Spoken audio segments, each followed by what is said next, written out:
Hi everybody and welcome to the Farmingdale Public Library's online craft time. My name is Miss Rachel and today we will be making Play-Doh soap that's fun to sculpt with in the tub. First thing I'm going to do is I'm going to roll up my sleeves because this is going to be a little bit messy. As you can see, I have my work surface protected with some newsprint. And this recipe, which we will be using, is in the comment section below. For this project, we are going to need 2 bowls, a tablespoon, a teaspoon, measuring cups, some flour, some cream of tartar, castile soap, any kind of vegetable oil. Today I'm using vegetable oil, but you could also use olive or canola oil. Going to need some salt, body safe essential oils if you want your soap to have a smell, and if you want your soap to have a color, you'll need some food dye. We will also use some hot water for this project, but that will be at a later step. The first thing that I'm going to do is I'm going to measure out some of my dry ingredients. So I'm going to take my flour, and we're going to start with half a cup of flour.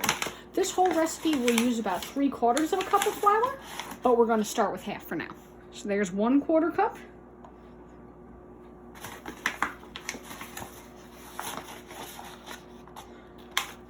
Two quarter cups. Okay, 2/4 makes a half.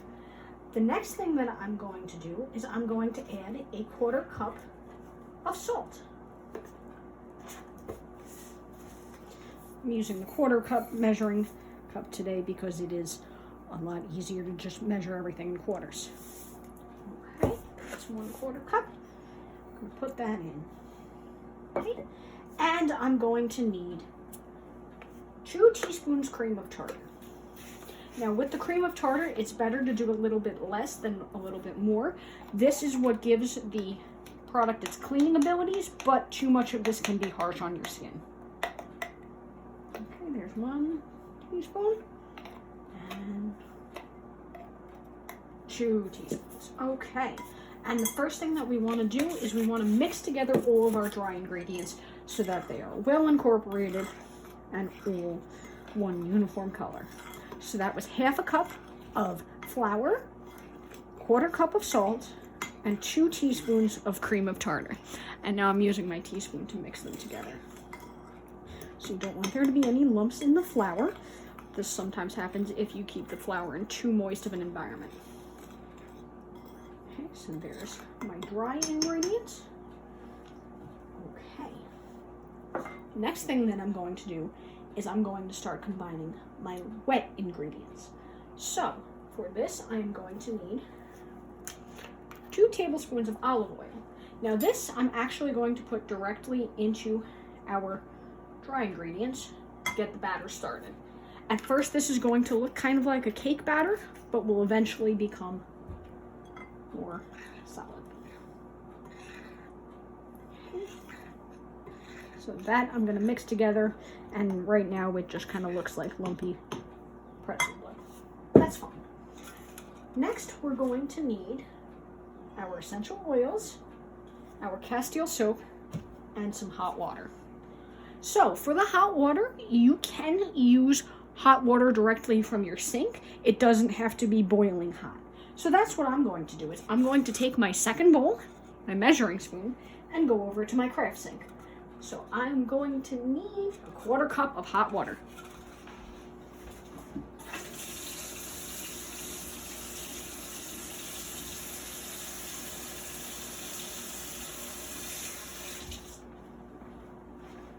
Okay, so here's my 1/4 cup of hot water. And into this, I am going to add some food dye. Because this is a water-based food dye, it mixes pretty well with the hot water. Rather than with the oil, it would look lumpy. I'm going to take my spoon from before and mix this so it's a nice green. And then I'm also going to add 1/4 cup castile soap. And I'm going to add this into my water. Again, I'm going to mix that so it's all well incorporated. Now watch out because the food dye can stain your clothing. This is why I have my surface protected with newsprint. And then I'm going to add a few drops of my Body Safe essential oil. Boop, boop, boop. Oh, the stopper fell out. And when you've got that all mixed together, nice, so you have one uniform color, we're going to start adding this into our Play-Doh. Okay, here we go. And I'm going to mix this. Now, you don't want to be too violent with your mixing if you're using a shallow bowl like I am. The idea is we want it to start to come together and have it feel like dough. So the recipe that you'll see in the comments below lists 3/4 of a cup of flour rather than half a cup.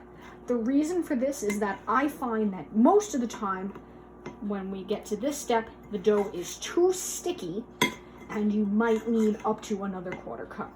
That's why the recipe says 3/4 of a cup of flour, but reserve 1/4 cup. Depending upon the humidity of the environment you're in, you might need to add that extra 1/4 cup. Since I'm in a pretty dry area right now, I don't think that I'm going to need that today, but it's always better to have it on hand and not need it. Okay, let's see how my dough is. Oh, yes, I am going to need it because that is sticky, and you don't want this to be sticky. I'm going to use just a little bit more flour, and I'm going to add a little bit of that at a time. Now for this step, it might be better to use your fingers to mix it if you don't mind that it might feel a little sticky at first. But as you keep kneading it, it's going to feel more and more like Play-Doh and less like sticky soap.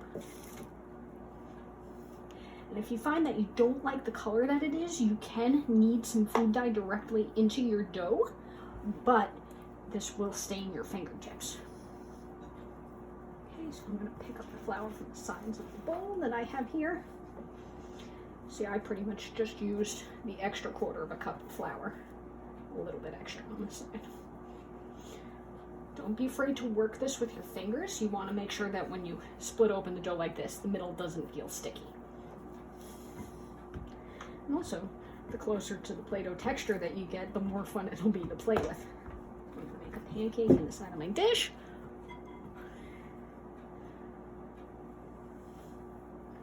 Okay. And there we go. I made my Play-Doh green because I used a peppermint essential oil. But here we go. Got a nice lump of Play-Doh, which you can sculpt into anything that you want. Right now, I'm going to just roll mine into a ball. Okay, and here we go. We've got a nice green ball of peppermint Play-Doh soap. Always do a patch test in the sink with maybe the side of your hand before taking this into the tub. When you are done with taking a bath and playing with your Play-Doh soap, always store this in the refrigerator. It should keep for about 2 weeks. Happy crafting, everybody. Have a great time in the tub.